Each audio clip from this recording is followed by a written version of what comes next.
Hello, my friends. So I thought I would come on again tonight.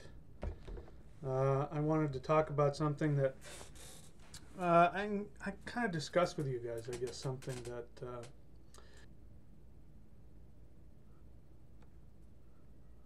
okay. Let's see if okay. So it looks like we're back on. Sorry about that. Anyway, we'll see how this goes. It's kind of been it's kind of been my day today. This is how things have been. So I wanted to talk about something that came to mind recently, having to do with Buddhism. And so, I talked a little bit about the Tibetan Book of the Dead, and I gave my thoughts on that. Once again, bear in mind, I am not a Buddhist. I am not attracted to the religion of Buddhism. There are some things about Buddhism that I find interesting. I am attracted to some of the teachings of the Buddha, and this is where it gets kind of difficult, because when it comes to Buddhism, like with Christianity and other religions, especially when they turn the focus or the founder of the religion into some kind of a savior or a deity, then it becomes difficult to figure out, what did the guy actually say, if in fact the guy ever existed. So unlike Christianity, there actually was a founder of the religion that we call Buddhism, and his name was Gautama. And if I understand the history correctly, again, bear in mind, I'm not a Buddhist, so probably you know more than I do, but here's what I remember about him, is that he was born in a rich family. He was part of royalty. He was a prince, and he went around his kingdom and he saw a lot of poverty and a lot of misery, and this really bothered him, so he left his home, and I believe he may have even had a wife, I'm not sure, but he left his home and he went to become an ascetic monk, because he was going to get to the truth of whatever it was. And he found that there was no satisfaction in asceticism, living in a loincloth and just sitting out in the woods and meditating. And so he did not achieve happiness that way. And anyway, he tried a bunch of different things, and he came up with what is known as the middle way. And then he had, apparently, as a result of meditating on this idea of the middle way, sitting under a tree, he achieved enlightenment. And then he went about preaching to others this enlightenment that he had. And so we have a lot of Buddhist religions. So we have, I don't even know how many sects of Buddhism there are, just like within India. Well, first off, Buddhism obviously started in India, and then it fell out of favor. It's not really all that big of a religion there, although they honor him. In the Hindu religion, Buddha is seen as one of the 10 avatars of Vishnu, and I definitely I like that idea, and I could go into that if we were going to do a teaching on the avatars of Vishnu. I might talk about Buddha, but that's not how he presented himself, and his followers certainly don't see him as simply an avatar of Vishnu, no more than Christians see Jesus as merely an avatar of Vishnu, which I would also accept, especially since I don't believe Jesus was a real person. But we could talk about that another time as well. I won't do that here. But what I really want to focus on is the Buddhist teaching of non-attachment. So I may at some point during this talk about my, again, very limited understanding of some of the sects that I have run into. Tibetan Buddhism is obviously very popular, and there's a lot of things about Tibetan Buddhism I like, and I'll explain to you why that is. It's not so much the Buddhist part of it, it's other things which I will get into. And then there is Zen Buddhism.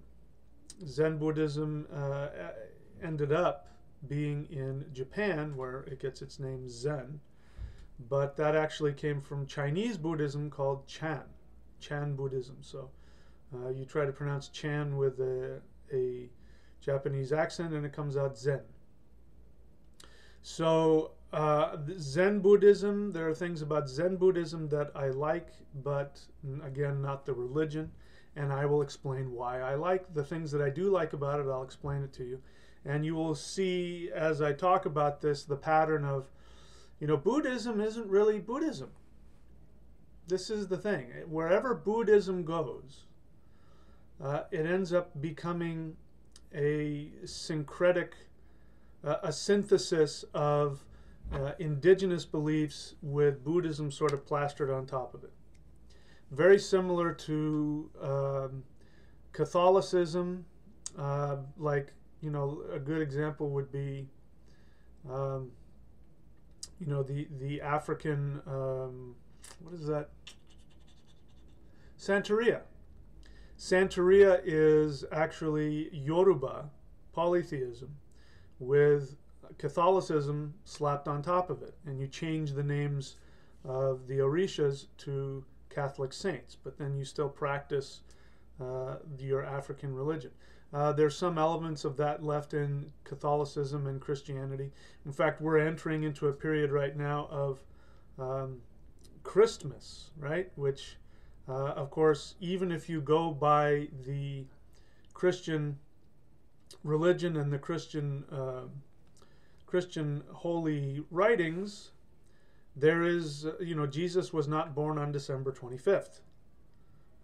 That, if you believe that, that's not when he was born. It's that Christmas, as we know it, is actually the Yule celebration of the midwinter, not the midwinter, but the solstice. And so, you know, we still have that Christmas, you know, the Christmas tree.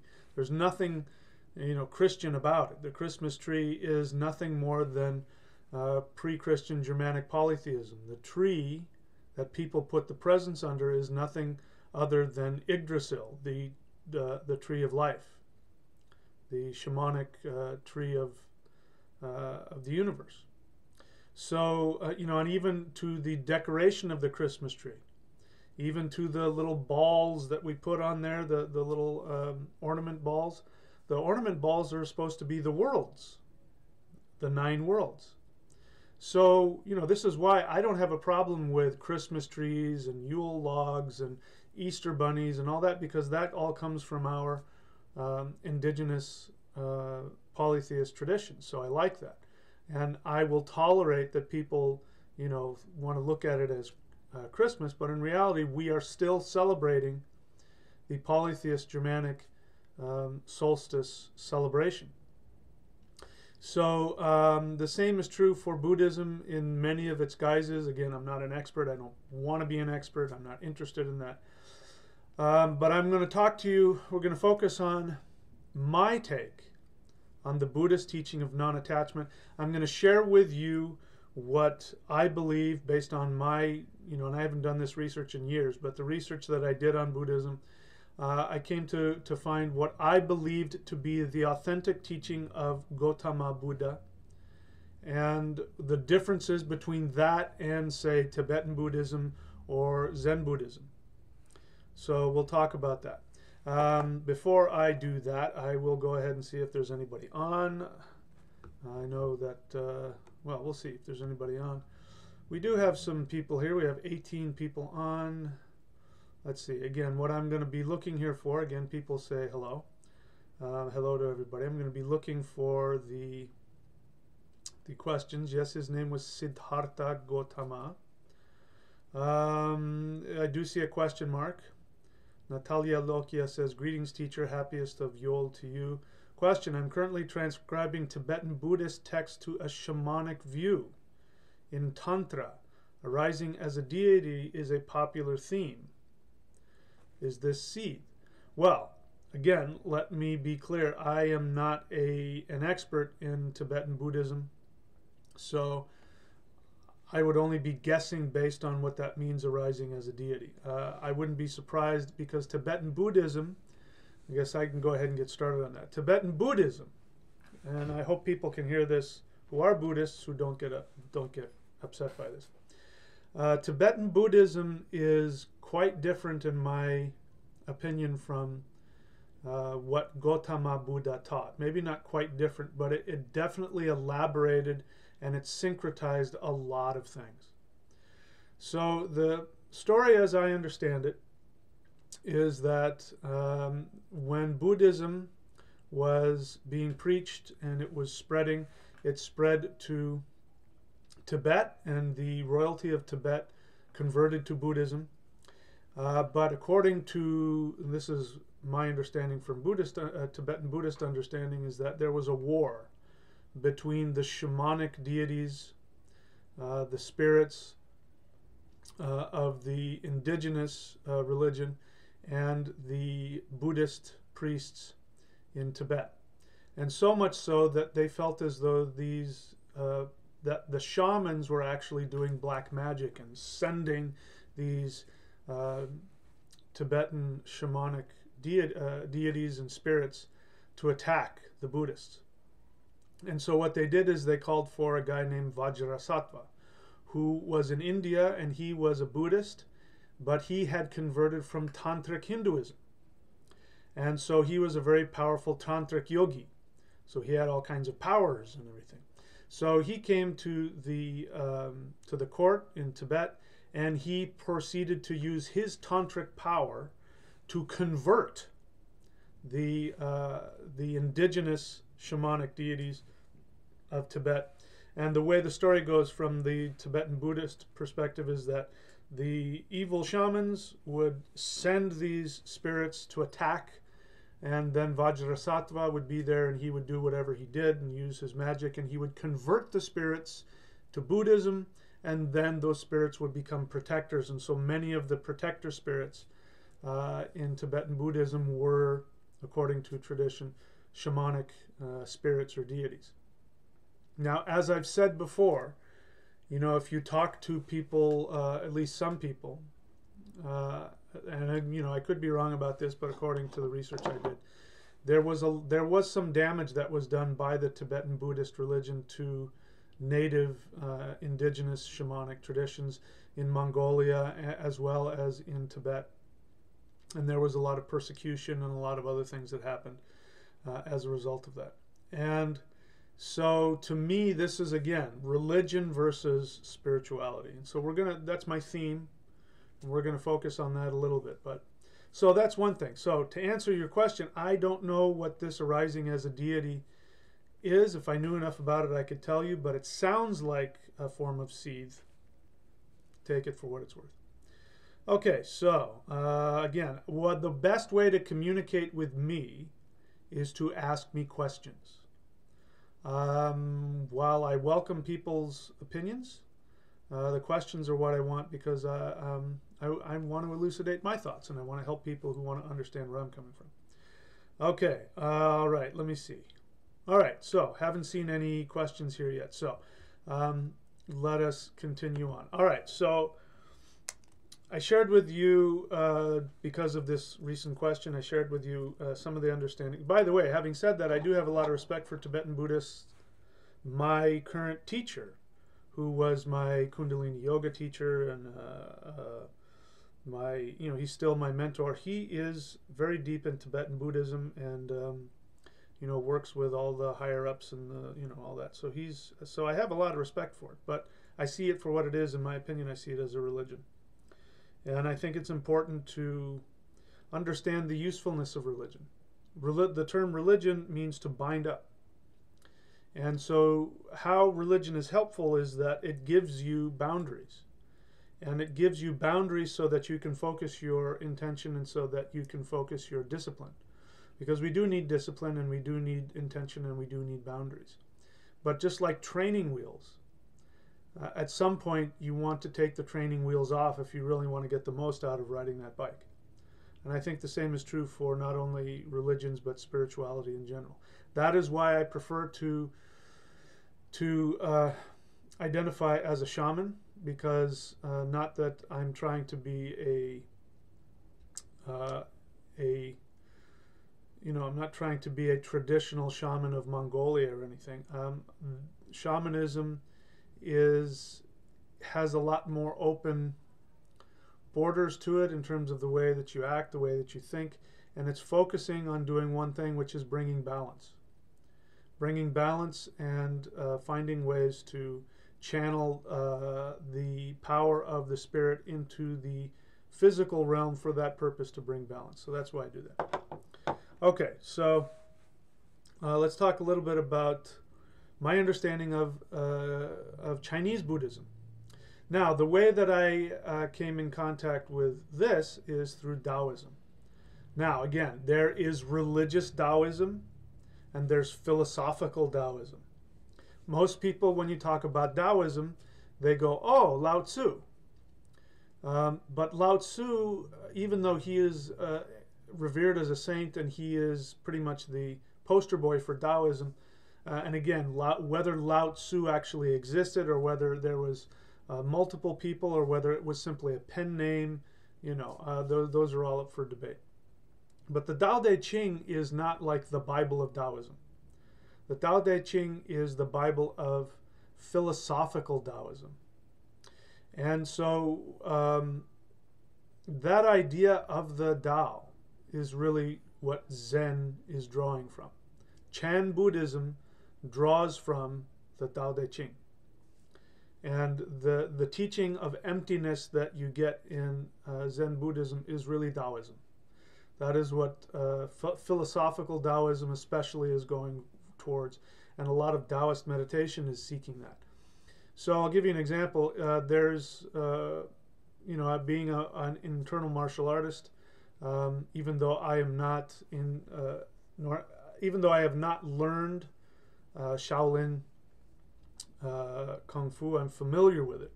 And the reason I became familiar with it is that when you study Qigong in China, lots of times you will have to run into these divisions of Taoist Qigong versus Buddhist Qigong, which is Shaolin Qigong.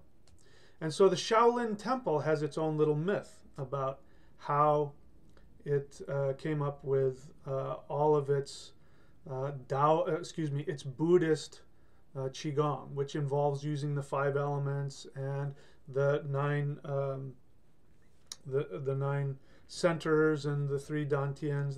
They do this. They use all that. And what they'll say to you is that all of the stuff that they teach under Shaolin Qigong came from a guy named Bodhidharma, Damo, who was an Indian Buddhist who was doing what Indians did way back then as they went around preaching Buddhism. And he came into China and did that. And according to them, there were monks who were sick. They were sitting in meditation and trying to get that emptiness meditation, which again is sort of Taoist Zen, and that they were getting sick.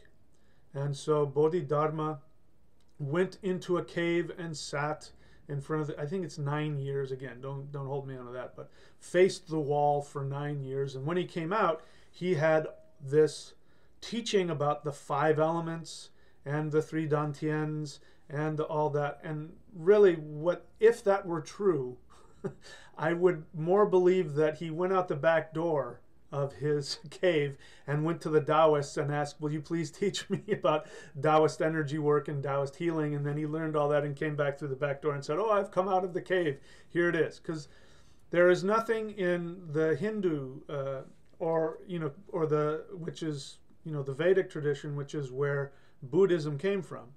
There's nothing in the Buddhist tradition about the 5 elements in the way that it is taught in China. The 5 elements of Buddhist Qigong is exactly the same as the 5 elements of Taoist Qigong. The 3 dantians, the 9 energy gates on the body. It's all the same. The acupuncture points. It's all the same. So what's happened is that these, and what, they'll say this is Buddhism and this is the same thing that all religions do. This is superior, our thing is superior, it's the true thing. But in reality, what they did is they took Taoism and they just pasted it on top of their martial tradition and their meditative tradition. So I'm giving you all of this because what I want you to do when we think about Buddhism is to be critical in your thinking whenever you read a text, whenever you listen to a teaching, whenever all that kind of stuff. You want to find out, how much of this is really what this guy taught. Which isn't to say that it isn't worthwhile stuff. Like, for instance, in Tibetan Buddhism, I have a tremendous amount of respect for Tibetan Buddhist Tantra. Because where they got it, Vajrasattva came, and one of the things that he did is that he brought all of the deities from Hindu and Vedic Tantra and turned them into Buddhas. So all of them. Avalokiteshvara, you know, all of those names, if you look, those will be names of deities. Tara. Tara is, even though now in Buddhism she's green Tara and white Tara and all that, but the deity Tara is a tantric Hindu deity. That's where it came from. And so again, like Christianity, when it came in and it runs into these teachings that they can't get rid of, or they can make use of it, they just simply synthesize it into their religion, and it becomes about that religion. So before I get into what I want to talk about, which is what I truly believe the Gautama really taught, I'm going to check and see if there are any questions. Again, you know, I hope I'm not going to.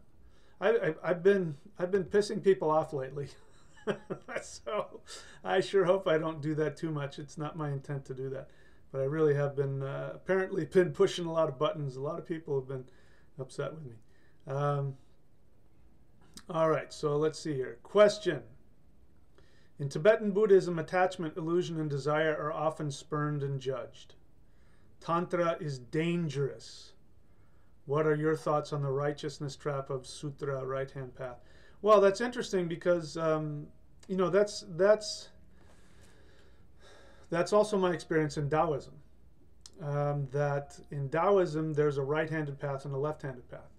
And, you know, again, you have to take all of this with a grain of salt, because half of, you know, if not more of the history that you hear is all made up. It's really not true. It's helpful sometimes for teaching, but most of it has no historical accuracy. So according to Taoism, there are 5 mountains. And among all of the 5 mountains, there's a mountain called Mao Shan.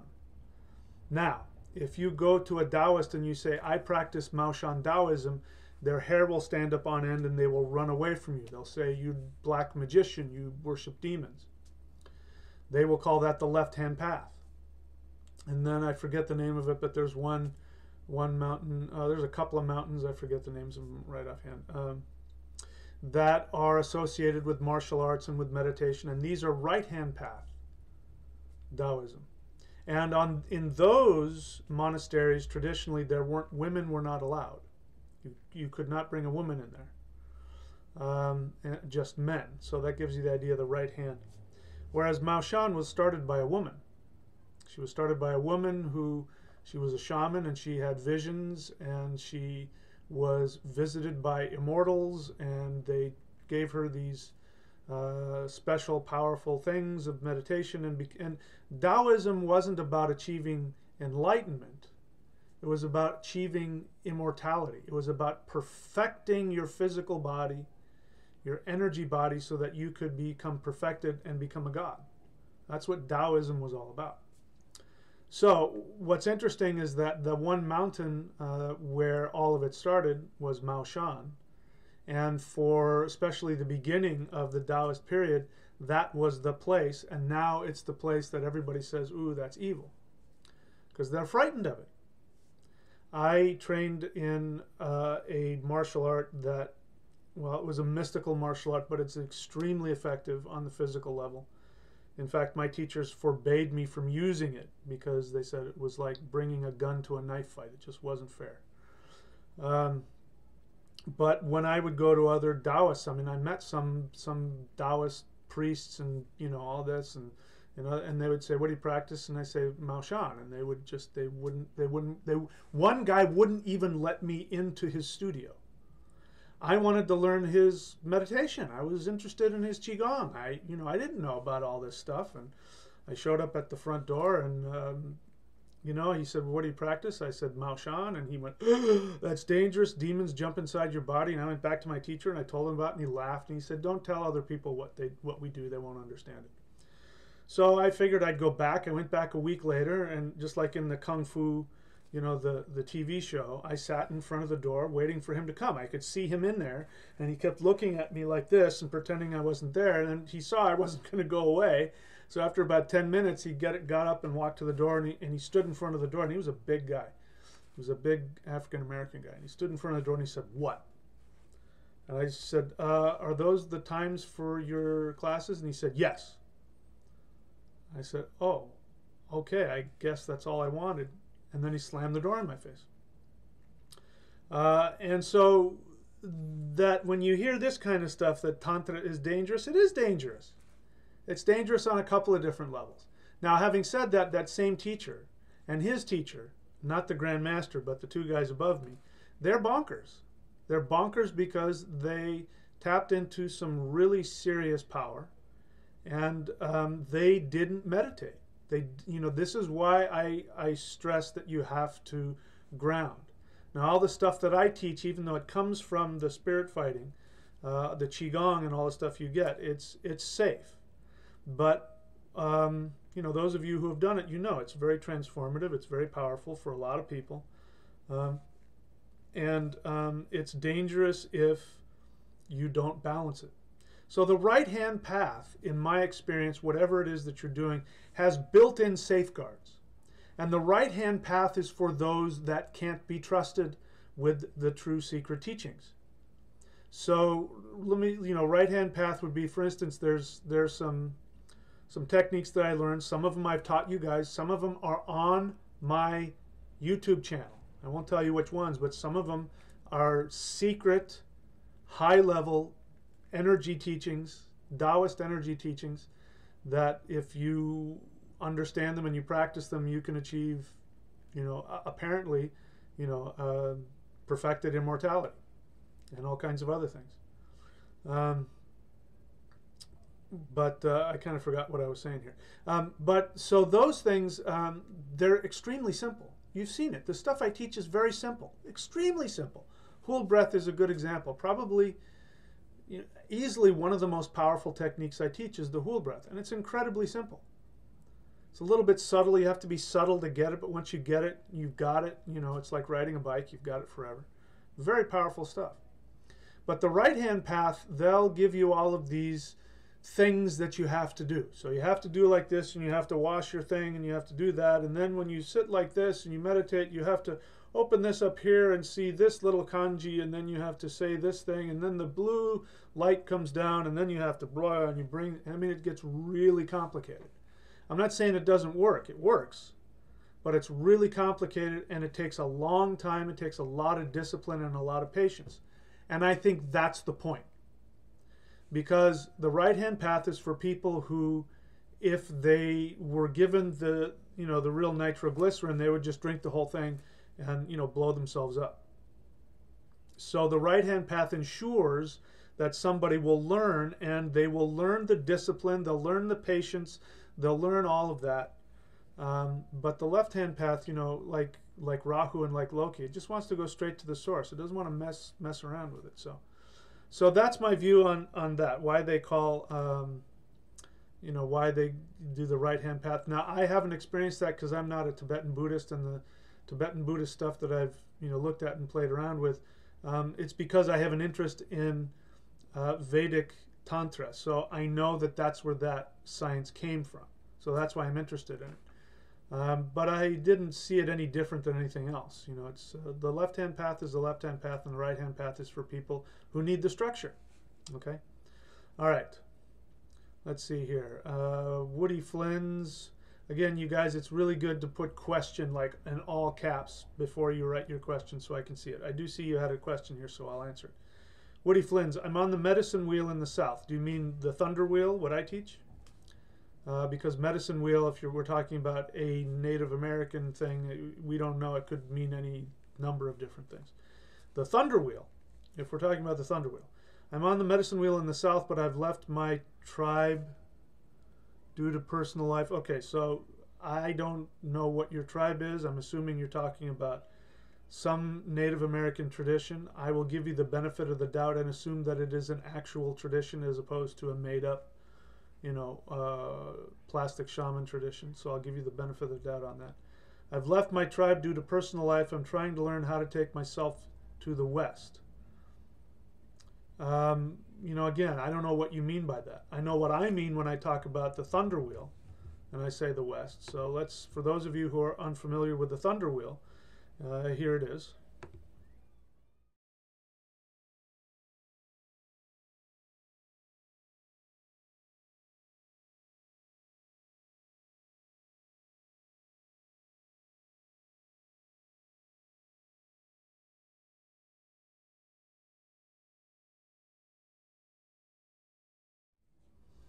So you can certainly call that a medicine wheel. I just don't want to, you know, get confuse people. So the West, in my tradition, which is a synthesis of all of the indigenous traditions that I've worked with, which is not a Native American tradition. I've never been taught by a Native American. But this is what is taught in Vedic Hinduism. It's what's taught in Taoism, and what I see in the mythology of my ancestors, which would be the Vikings. They all come to those same conclusions about what the directions mean and the energies associated with them. So in my tradition, the West is the Vanir, the gods of fertility, the earth gods, the elder gods, the gods of wisdom. They're called elder gods not because they're older than the actual celestial gods, which are in the northeast. They are called the elder gods because they live in time and space, because they are gods of fertility, which involves time and space, which involves that. So they live in time and experience, so that's what gives them age, because they live within time. But they're no older or younger than the actual celestial gods. The West has to do with relaxation. The West has to do with love. The West has to do with interpersonal relationships and giving. It has to do with death as well, because it's where the sun sets. It has to do with, as I said before, experience and wisdom. It also has to do with joy, peace, and happiness. So when you go to the West, it's actually very peaceful, happy, joy. You'll see a lot of partying there, a lot of people relaxing. You know, you'll see a lot of people meditating. You know, by people, I mean the Vanir. That's the kind of stuff that they like to do. So I don't know if that's what you're talking about. Is it possible? Of course it's possible. Again, I don't know what you mean by that. Do you mean traveling to the West, or do you mean spiritually go there? I do think that it is possible for sure. Raising vibrations question. Do you believe that this Indian guru, which Indian guru? Oh, the picture. Yeah, that picture I used was just because I was looking for a picture of somebody sitting under the tree meditating, and you know, that looked like the Buddha. I wanted to do that instead of getting one of those saint pictures where he's got a halo. I just wanted to talk that this was a human being. I don't know anything about this guy, whether he's doing whatever he's doing. I don't know. I would probably be skeptical about it, but I also am open to the possibility. He's, you know, I won't get into it. Without knowing more about him, I won't make any judgment about him. Okay, so let's see here. Question. Was that martial art silat? No. Mao Shant? No, it's Mao Shan, M-A-O-S-H-A-N. It's not a martial art. You can't look for Mao Shan martial art. You won't find it. Because we'll have to talk about, you know, the history of what that is and where it came from. So don't bother looking for it. You won't find it. It's only taught from one person to another.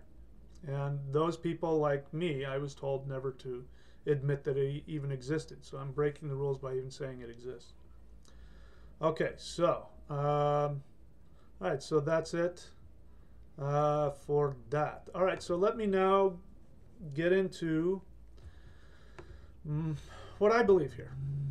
So, I was looking for this because when I was talking to one of my apprentices that got me talking about Buddhism, I was looking for this one scripture that I had read. And I had called it the Fire Sermon. I don't believe it was the Fire Sermon. It might have been one of them, but you know, it was a book that had the Fire Sermons in it, and it was a dialogue between the Buddha and one of his students. Before I get into that, I want to do a little bit of lead up into why I think this is important. So once again, let me address some of the sacred cows, as it were, of Buddhism, which I think are a potential dead end if they're misunderstood. Maybe I'll just call it the misunderstandings. Let's just assume that there really is a real teaching, a real effective teaching of the Buddha, and let's go from there. But first, let me address the things which I believe to be misunderstandings of what the Buddha, I believe, originally taught. So we have, it is incredibly popular. I won't name names again because I've already made so many people angry this week. There are certain teachers that you would probably know if I mentioned their names. They have plenty of books. They go around and they teach. And they teach this idea of enlightenment. They teach versions of getting to the place of emptiness, of being without attachment. And they have a lot of people, obviously it's very popular, a lot of people will follow these people and go to their seminars and buy their books and all that kind of stuff. And I have always, you know, some of them I've listened to, and I get this feeling, you know, the red flags start going up in me. Because the feeling that I get is that for a lot of people, especially Westerners, but I think it's also true in the East, that when people really go after this, they're going after it because they are wanting to escape. They're wanting to escape their feelings. And it is very popular within, you know, modern day mind, body, spirit. I won't even say New Age, but, you know, modern day mind, body. Are we working? Did I just cuss? So let's see. All right. Probably heard me cuss out of frustration. All right. So let's continue. So bottom line, anyway, maybe the universe is trying to stop me from going off on my, you know, my little rant here. I believe that for many people going into these kinds of ideas, when you talk about being without attachment, achieving enlightenment, achieving nirvana, that in my experience, there's a lot of people who are just seeking to escape their feelings. And in fact, it's just simply a form of denial. And so, and then along with that, you end up with the same kind of religious nonsense about achieving a sort of spirituality, and I'm more peaceful than you, and I have more spirituality than you, and I don't get into that, and whatever it is. But I think the need to escape into this emptiness in a lot of people in modern society is really a desire to escape their feelings. Now, I do not do that in that way. I escape my feelings. I should say, let me back up and let me say that. I have the propensity to want to escape my feelings as well. So I don't judge that. You know, for me, there are two on the spectrum. Everything is a spectrum. There are two extremes on the spectrum, and one is to go into denial.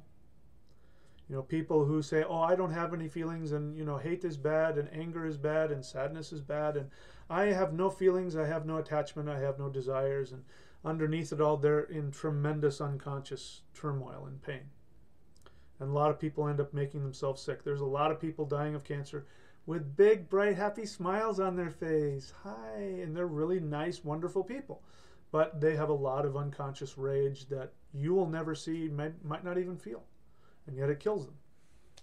On the other extreme, you have people like me who, you know, what I do is I'll lose my temper. In fact, I don't know if they caught it, but I cussed because the you know, the thing wasn't streaming very well, and it's been one of those days. So this is why I'm talking about this. So let me be clear. I'm talking about non-attachment because I'm actually wanting to achieve that for myself today. The real, actual non-attachment. So let's talk about what I think that is.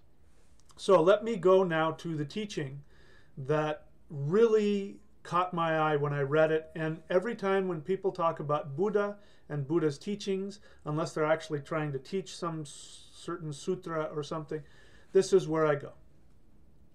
And I wish I had it. It's in one of my books, and my books are packed away somewhere. But here's how I remember what it was. And I read it a bunch of times.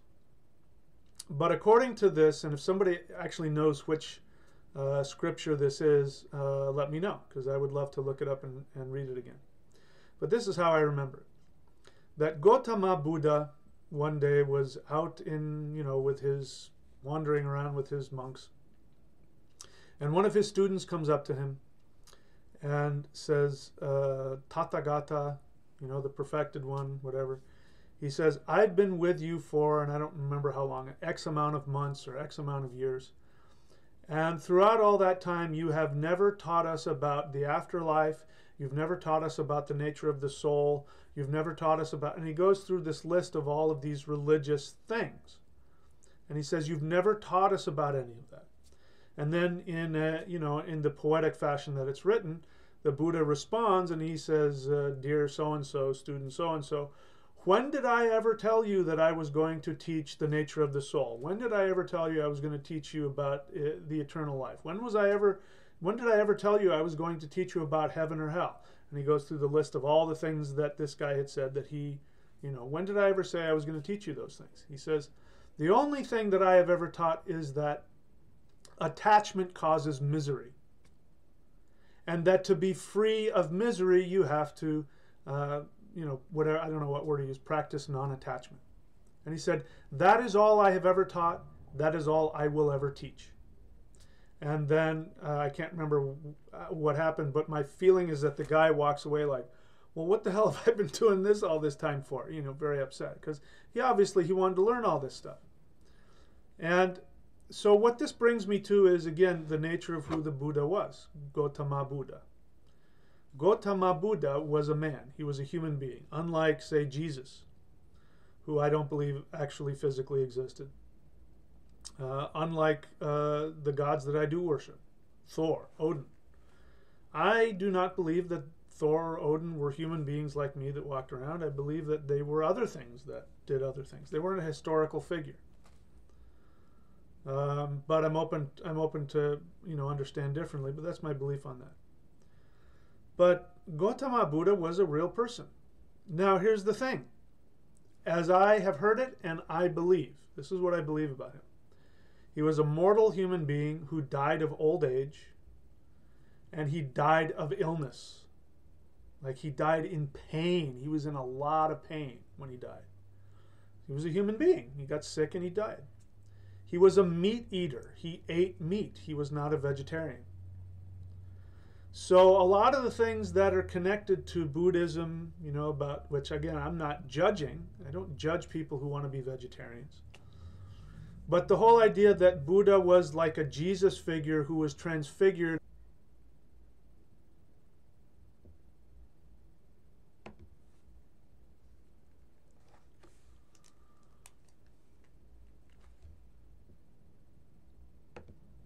Okay, so I don't know what's happening here. This thing is stopping. So the point is, in case you heard me or didn't hear me, point is that Gautama Buddha was an actual human being. He had flesh and blood. He died of illness and old age. He ate meat. He wasn't a lot of things that are associated with Buddhism. And so a lot of the things that are associated with reaching nirvana and reaching emptiness, the real question is, what did he mean by that? I don't ascribe his meaning of that to what a lot of modern teachers go around. Again, I'm trying to avoid using names here, but people have all these books and talk about they've achieved this state of non-attachment, and they've achieved this state of they have no emotions, and this idea of sitting and watching your thoughts go by, and but I am in this place of my red flags go off at that. I just don't buy it. I don't buy it. I don't believe that that Gautama Buddha was a religious man. I believe what I quoted to you that he said. That he said, when did I say I was ever going to teach these things? Basically, religion. When did I ever say I was here to give you a religious teaching? I'm here to give you a practical technique on how to be free of misery. I think that's it. I think that's the whole point of what he taught. And even if it's not, I think that is what's most valuable of it. And so as I'm talking about it today, I was thinking about it today because I was having a challenging day today. Things were not going my way. I won't get into all of it. I'm not here to rant and rave, but you know, dealing with cable companies and internet and all that. And so what ended up happening is that I was really frustrated. I'm frustrated because I've injured myself. I injured myself a couple months ago, and I moved here to surf, and I can't surf because I'm injured. If I go out there and try and surf, then I'll injure myself even more, so I have to wait a couple of months probably. I have some other things I can do in the meantime, but so I'm frustrated, and I found myself getting more and more frustrated about what was going on. And I was in that place where I was really angry, and I want to do something. There wasn't anybody to blame. There wasn't anything to fix. And so I stopped, and I asked myself, I said, okay, what is really going on? What am I upset about? And I went through the list of things. I'm upset because I'm not surfing. And I go, it's deeper than that. I'm upset because the internet thing is out. I'm upset because, you know, I still got to finish moving out. And I went through all the things that you know, my head was telling me was bothering me, and I kept on realizing there's something deeper than that. And then, of course, what you probably can guess what's happened. I realized on a deeper level I was upset because I've lost my fiance, my spiritual wife. She died 2 months ago. And what I realized was that I was looking for something I could control. And the reality is that what I want to control is the fact that she's dead, and I can't bring her back. I can't control that. There's nothing I can do to bring her back.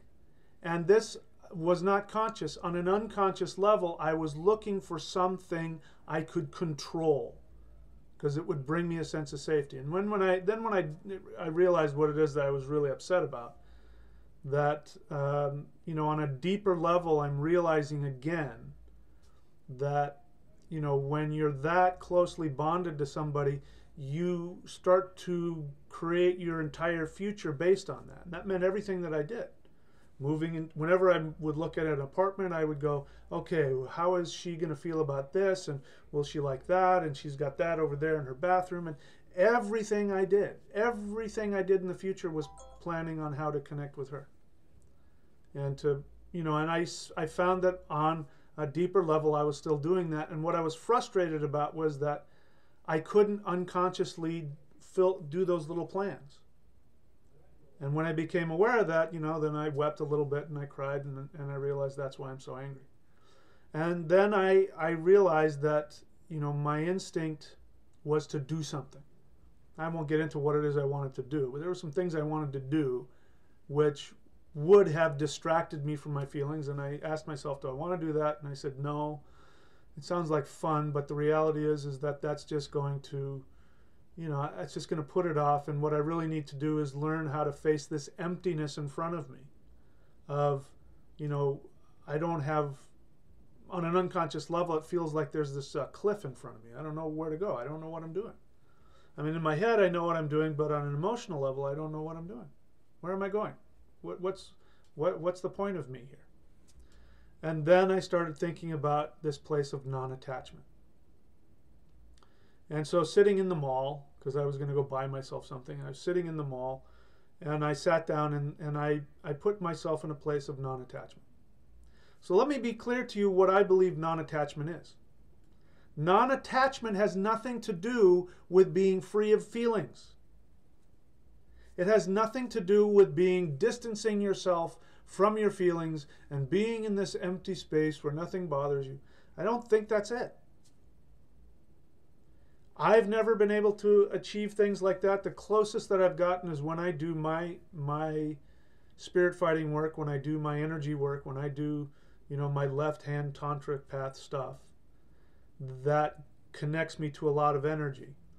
When I get to a certain level of energy, I get to this place of emptiness. And I can meditate, and I can really go into a trance and go into this deep state of emptiness. And I've heard people say this as well, that the whole idea of meditation is not so that you close your eyes and go into emptiness, you know, or even close your eyes and watch this thought and watch that thought, and oh, there goes another thought. Nothing wrong with that, but it's still, to me, it's, you know, it's that you meditate to learn how to be in life, to have all of your feelings, and be detached enough to be able to take the appropriate actions that will lead you to higher awareness, which means fulfillment. It means happiness. It means joy. It means peace. It doesn't mean an emptiness of all desire. And I feel passionately about this because I believe that the superficial misunderstanding of this, I think, is potential. I would go so far as to say that non-attachment isn't even a state of being. Like when you reach the state of non-attachment, I don't think it's a state of being. I think it is merely a tactic to avoid being in and creating further pain for yourself.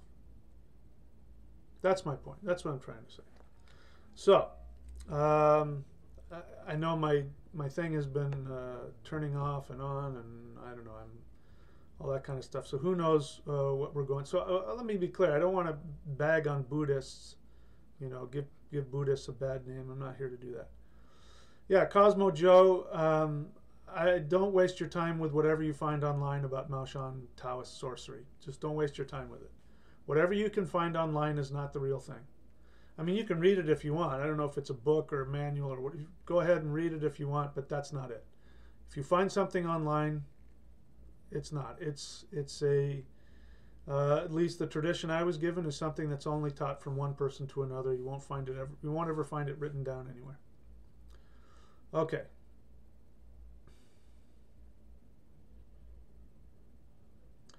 Let's see here. Yeah, so again, people are putting cute little things about wanting to bag on the... I'm not here to do that. I'm not here to criticize Buddhists or Buddhist religion or say cute things about them. That's not really what I'm doing here. Natalia Lokia, question. In Tibetan Buddhism and its original Vedic roots, the use of the word dharma is cognate with the Norse orlog. Can you expand on this? So by cognate, you mean it has the same meaning. I'm not familiar that it actually comes from the same word. If you have that understanding, I'd love to hear that. Maybe I have a misunderstanding of cognate. When I use the word cognate, I'm meaning that it comes from the actual same word. Like the word fee in English comes from fehu, which comes from the same word in Vedic pashu, which means cow. When I say cognate, that's what I mean, but I think sometimes people, I think maybe it also means just meaning the same, that has the same meaning. Dharma is cognate with Norse orlog. I like the word orlog. Orlog means origin law. It is your origin law. You know, Dharma, I'm only giving you my understanding of Dharma based on my experience and, you know, my take on it. But I do believe that we're talking about the same thing. The difference is, again, if we're talking about religions, religions are going to put some kind of a spin and make Dharma something superior. And, you know, if you're following your Dharma, I think a lot of that is, you know, still kind of wound up in it. Where orlog, I like origin law. It's your origin law. You know, like if you were to hear, like, you know, like the movies about how a Native American might talk, they'll say, that's his way.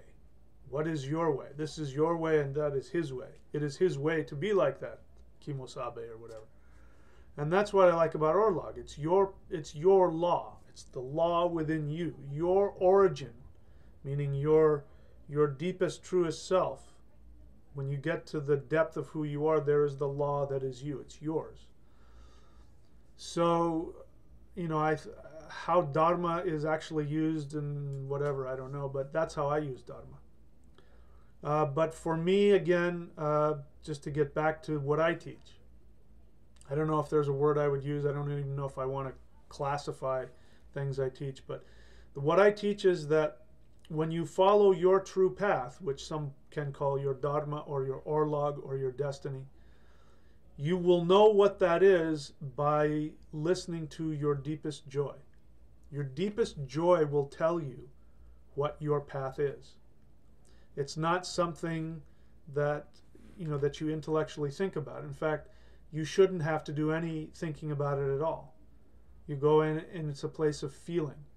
It's to follow the joy. People will say, follow your passion.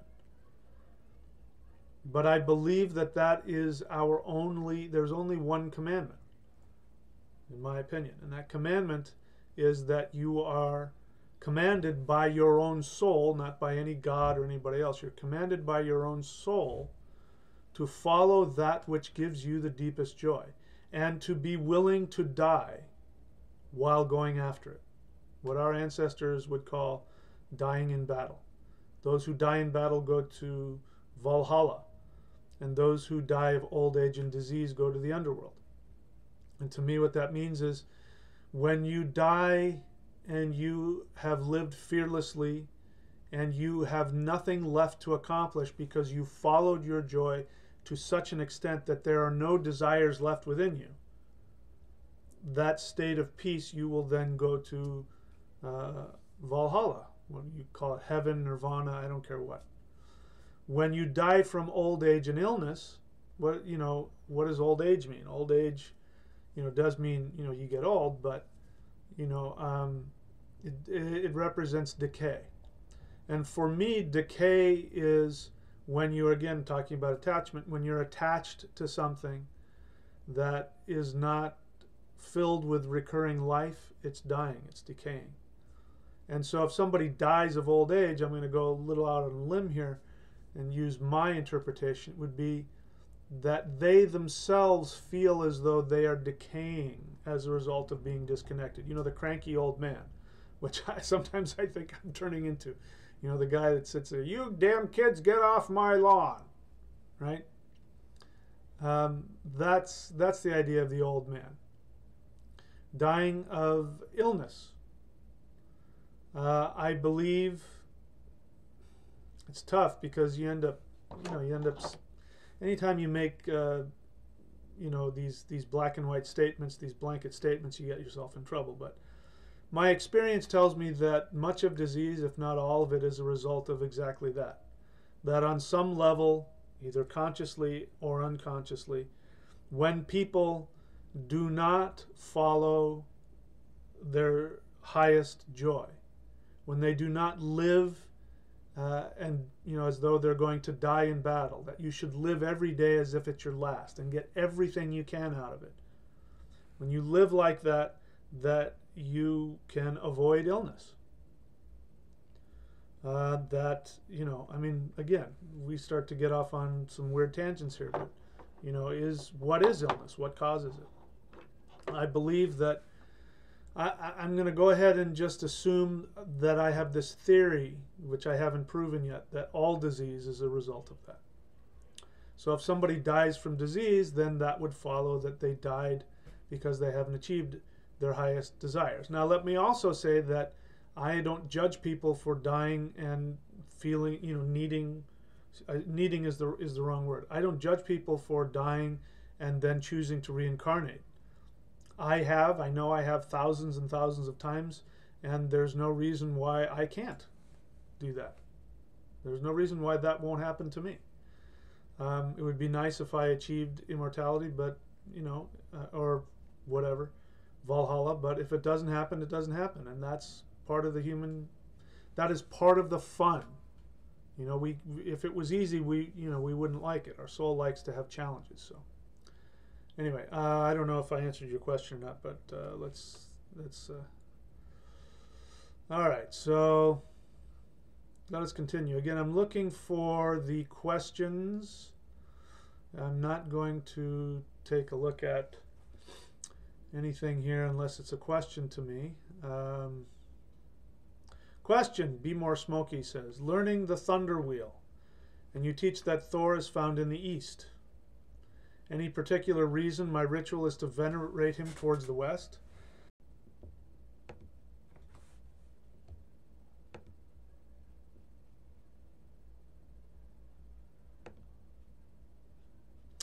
All right, so I think I'm back.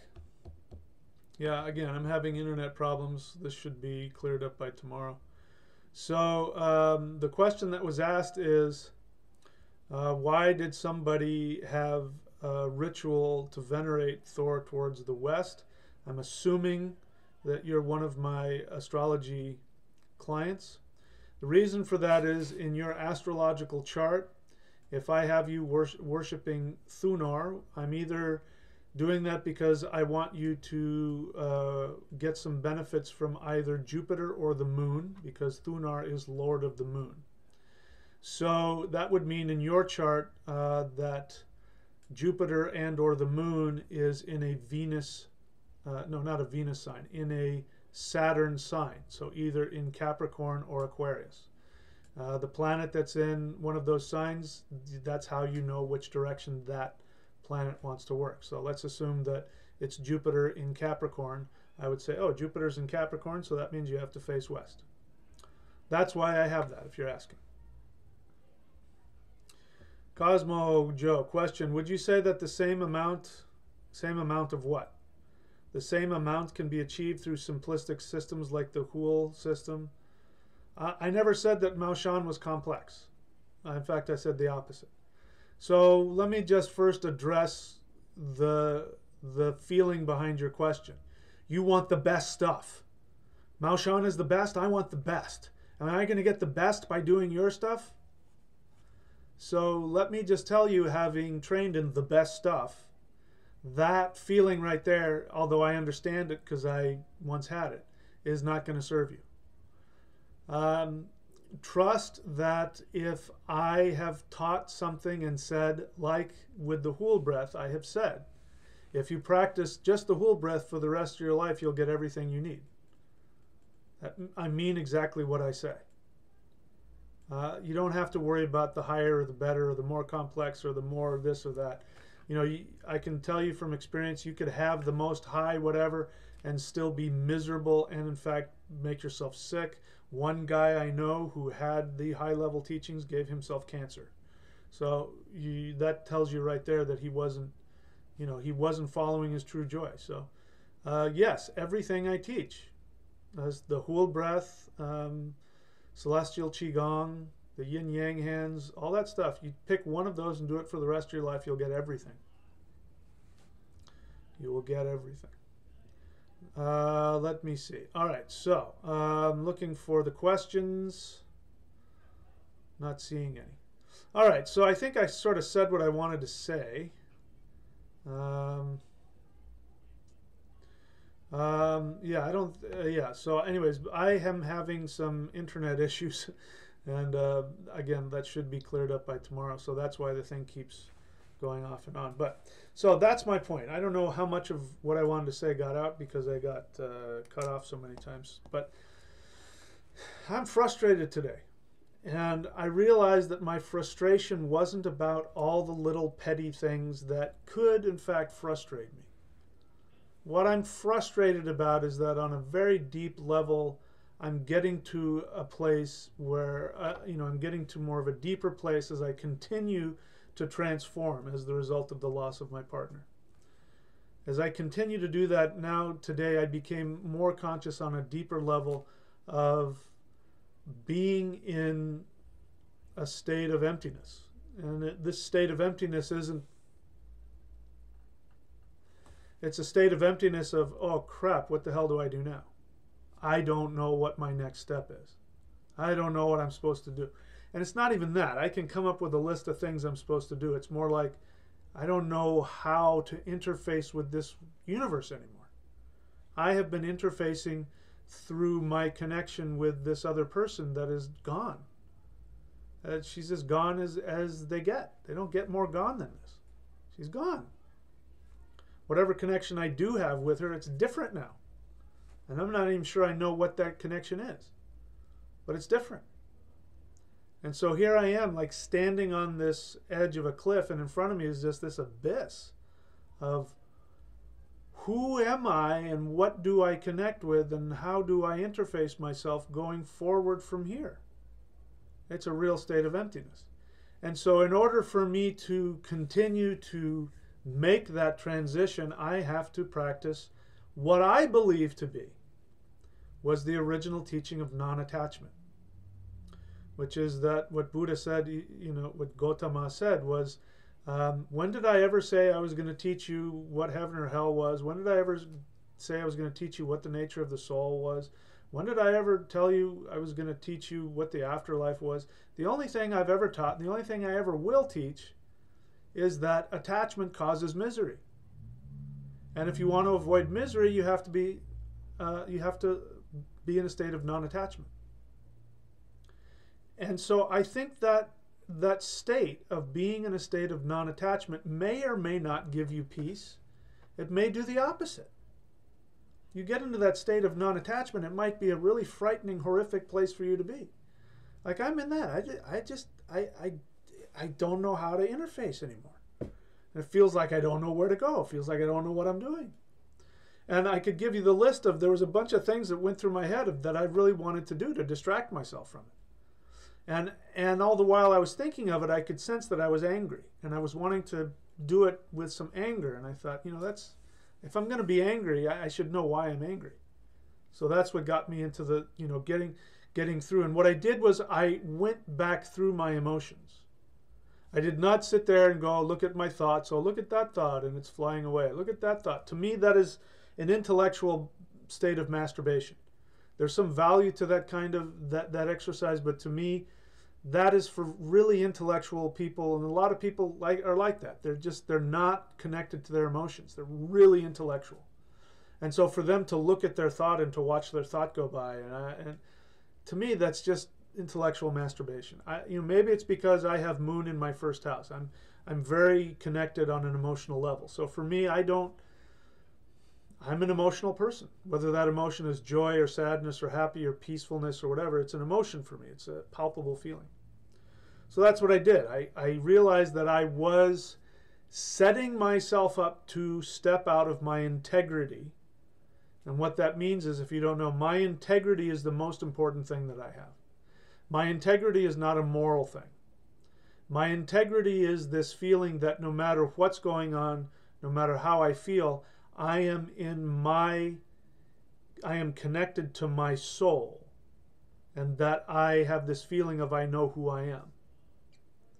So knowing who I am and knowing what to do are two different things. But, had I continued to do some of these things, I would have kind of potentially pushed myself out of my integrity. And then that's a bad place for me to be. It's a bad place for me to be because it's an unhappy place. It's a painful place. It's not the good kind of pain. So, anyway, I thought I would talk about that with you guys, and since I wanted to do something, I have some control over being able to turn the computer on and sharing my thoughts, and so that's what I did. All right, so Natalia Lokia says, okay, first Cosmo Joe says, question. You've piqued my interest in Mao Shan. Would you ever teach it or talk more of it in detail? I know I've piqued your interest. I can feel it. I can feel your lust for power, and I know I've been there. I know exactly where you're at. No, I won't talk about it more. Even if I did, it wouldn't accomplish anything for you. Because let's talk about non-attachment again. You are attached to whatever fantasy idea you have in your head about what I said about Mao Shan. Because you want to have the ultimate thing. I did it too. You want to have the ultimate thing. You want to have the one that has the most power. You want to be able to achieve immortality. I get it. And the power of that path is pretty fantastic. It accomplishes nothing. It gives you nothing. So I will tell you this. If you are destined, if it is part of your soul path to learn the Mao Shan practices, you will find it. There is nothing in the universe that will be able to prevent you from it finding you, I should say. It will find you. If you are not meant for it, there is nothing in the universe you can do to bring it to you. But I strongly recommend that you let go of whatever that is going on with you about it. Again, I will say it again. I'm not going to tell you which ones. There are a handful of practices that I have taught both in DVD form and on my free channel. There are a handful of those that came from that tradition, that if you master them, you can achieve everything. If I tell you which ones they are, then you'll do it for the wrong reason and you'll be attached to that. But if you listen and find the one that speaks to you and that gives you a sense of peace and nourishment, that very well might be the one that came from Mao Shan. There's a couple of them. So, no, I won't talk about it again. I shouldn't have talked about it this time. Technically, I'm breaking the rules. But learn from my mistake, youngster. Don't waste your time being attached to that. Because what I found is when I let go of all of that, when I let go of the desire to achieve immortality and become a perfected immortal and all that, then what started happening is I started learning from other people in the tradition, because I won't get into it, but I ended up leaving my teacher, and then that opened up doors to learning from others. And I learned stuff, had I stayed attached, I would have stayed with him. And because I let go of that, he, for whatever reason, blah, blah, blah, he kicked me out, and I was able to learn with other people. And I learned stuff he didn't know. But even beyond that, when I let go of that attachment, then I started being taught by the ancestors themselves. And I started learning things that my teachers couldn't have known, but had they known, their practices would have been even more powerful. So the point is, let go of it. Don't be attached to wanting to achieve something. Go onto my YouTube channel, the free one, if you want, and go through those Qigong routines and look and find and listen to the one that really speaks to you. And when you do that, that one, whether it's from Mao Shan or not, is going to give you all the things that you truly want. Okay, so Natalia Lokia says, teacher, question, did you know that you are awesome? Why, I did kind of know that, but thank you. Now that you have said that, I feel more awesome. That's a really wonderful thing. Thank you, because you're smart. Because I would pass by. I pass by the compliments, just like I pass by other people's, just their, whatever they say. So thank you for that. You're a good friend, and I appreciate that. Cosmo Joe says, question. Right. My goal is first spiritual immortality, which is the focus of my energy work. Because shouldn't that be everyone's first goal? It depends on what you mean by spiritual immortality. I wanted spiritual immortality. Do you want spiritual immortality? And I'm not asking you to answer me this, because I don't know that your answers are going to be as deep as they could be. I think you need to spend some time thinking about it. I think it would help you. Do you want spiritual immortality because you want to escape? Do you want spiritual immortality because you want to feel strong? Do you want spiritual immortality because you feel helpless on an unconscious level? I can tell you that I did.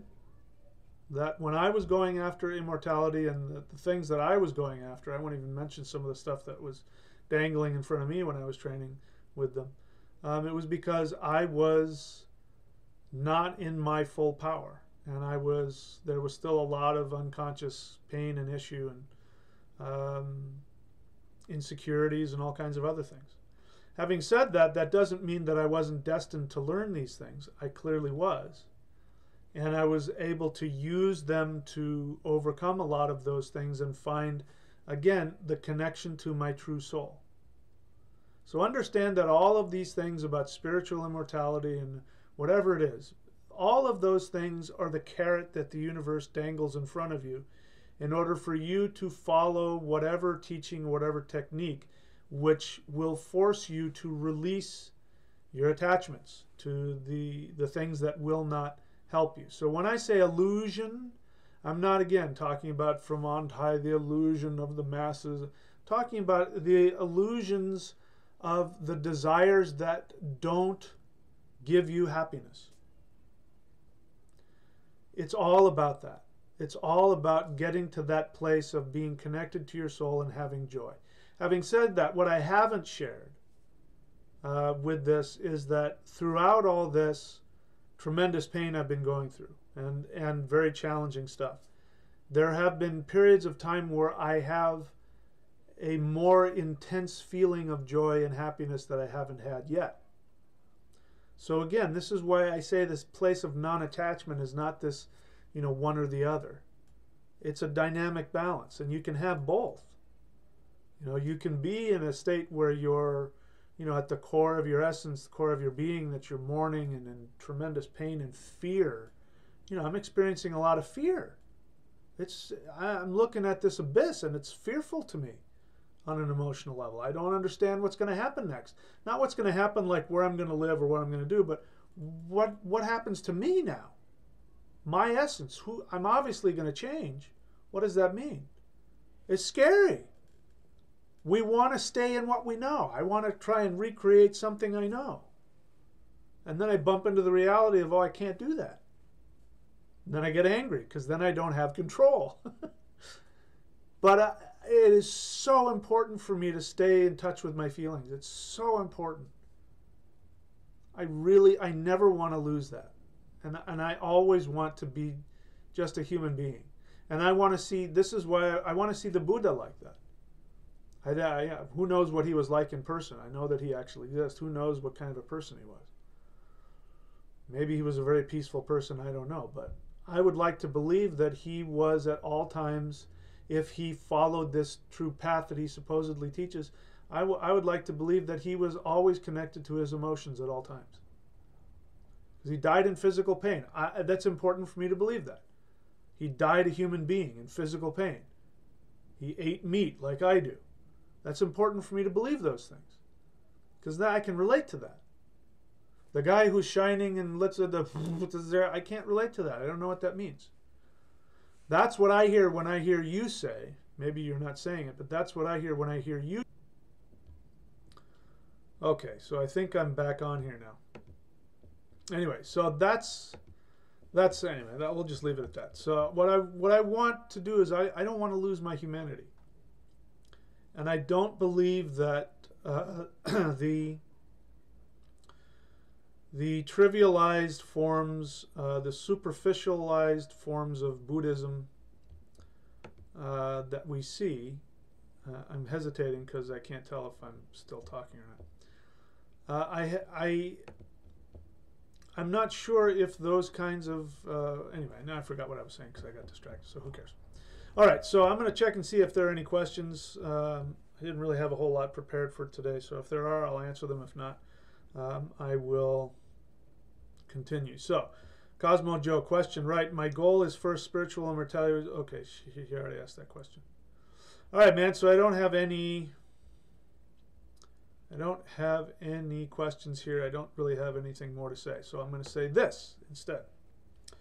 I'll go ahead and do some ads. Just know here that on the ads, the astrology is missing the dot. So to get an astrological reading, it's astrology.thunderwizard.com. So let's play this and I'll be back in 30 seconds or so.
Okay, so yeah, that's it. I don't see any more questions here.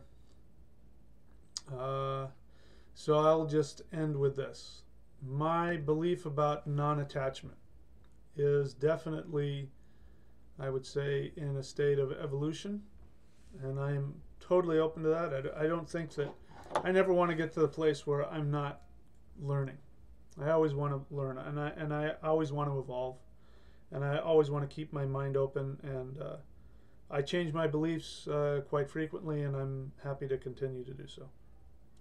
For me, non-attachment is being in a place where, regardless of what you're feeling,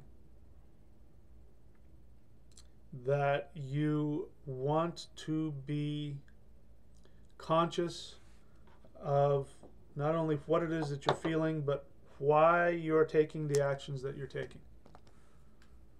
So when I'm not attached to the outcome, then I can take a look, and that will give me a better, we talked about being in a state of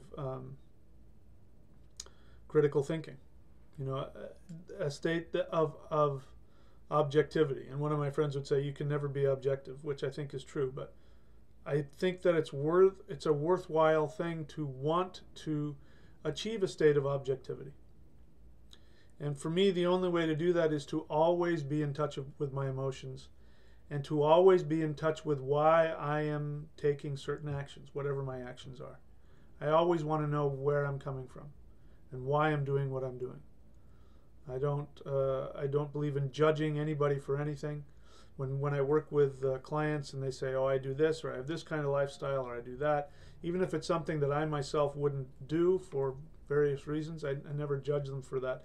And I say to people, you know, like for instance, you know, people who want to have an affair on their husband or something like that, and they want my help to and I say, listen, you have my permission to do whatever you want. I'm not here to tell you what to do, as long as you know why you're doing it.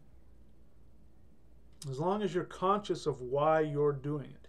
Even if you know you're going to step off the cliff and do something that's potentially, you know, destructive to you, and ideally, of course, we wouldn't do that. But even if you know, so I've been in that place before. And there's varying levels of, you know, destructiveness. But even if that's what you're going to do, then know why you're going to do it. In fact, as my my spiritual wife once said to me, she said, "You're the one that has to live with it," and that's true. You can do whatever you want as long as you're willing to pay the price. If you're willing to pay the price, then go do it, if that's what you want to do. And that to me is being in a place of knowing what you're doing and why you're doing it.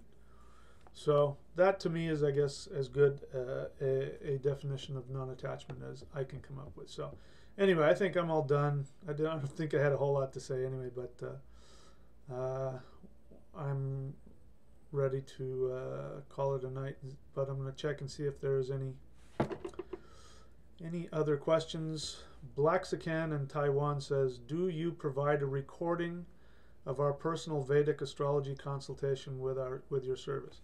I don't provide a recording, but what I do is I go through and I create the notes, and the notes is what I talk from. So when I'm talking to you, or if you're out of the country and you can't connect with my schedule, then what I do is I will record. Now that I think about it, that's probably a better way to do it if what you want is a recording. You can get an astrological reading from me and then say that you want me to record it. And what I'll do is I will upload a video onto a private YouTube video just for you, and then you can watch that. Otherwise, and you will still get the notes, by the way. Otherwise, what happens is I email you a copy of the notes, and then you and I together will walk through the notes. And so, anyway, I hope I answered your question. All right, that's it for me. I'm out of here. Thank you guys. I love you all. I appreciate you very much. And I'm sure you will be hearing from me very soon. So have a beautiful, today is Saturday. Have a beautiful Saturday evening, and I will talk to you guys soon.